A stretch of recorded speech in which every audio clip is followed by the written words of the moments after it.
এ হচ্ছে আমাদের পাগলা নদীতে একজন জেলে আপন মনে চিন্তায় সুন্দরভাবে মাছ ধরছে।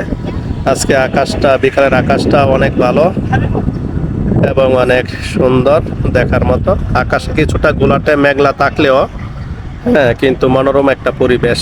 আর এই হচ্ছে কৃষ্ণনগর বাজার। ওই যে কৃষ্ণচূড়া গাছগুলো, এখানে আগে লঞ্চ ভিড়ত, এখন আর লঞ্চ আসে না। কালের পরিক্রমে লঞ্চ উঠে গেছে তিতাস নদী থেকে, এখন আর এই লাইনে লঞ্চ চলাচল করে না। এখন মাত্র নবীনগর থেকে ভৈরবে শুধু লঞ্চ যাতায়াত করে। হ্যাঁ, আমরা আছি এখানে পাগলা ব্রিজের উপর দাঁড়িয়ে। আর এই হচ্ছে কৃষ্ণনগর। হ্যাঁ, পুরাটাই হচ্ছে কৃষ্ণনগর। আগে এই যে কৃষ্ণনগরে এই যে নামাদি যে রাস্তা, এই রাস্তা দিয়ে স্কুলে আসা যাওয়া করতাম, অনেক আনন্দ এবং অনেক মজা হতো। আর হচ্ছে আমাদের এই পাগলা নদীটা আমাদের ওই থানাকান্দি গিয়ে পৌঁছেছে। অনেক ভালো লাগতেছে। বিকেলবেলা মোমেন এবং কবিরকে নিয়ে সাথে নিয়ে একটু হাঁটাহাঁটি করতে আসলাম, খুবই ভালো লাগতেছে।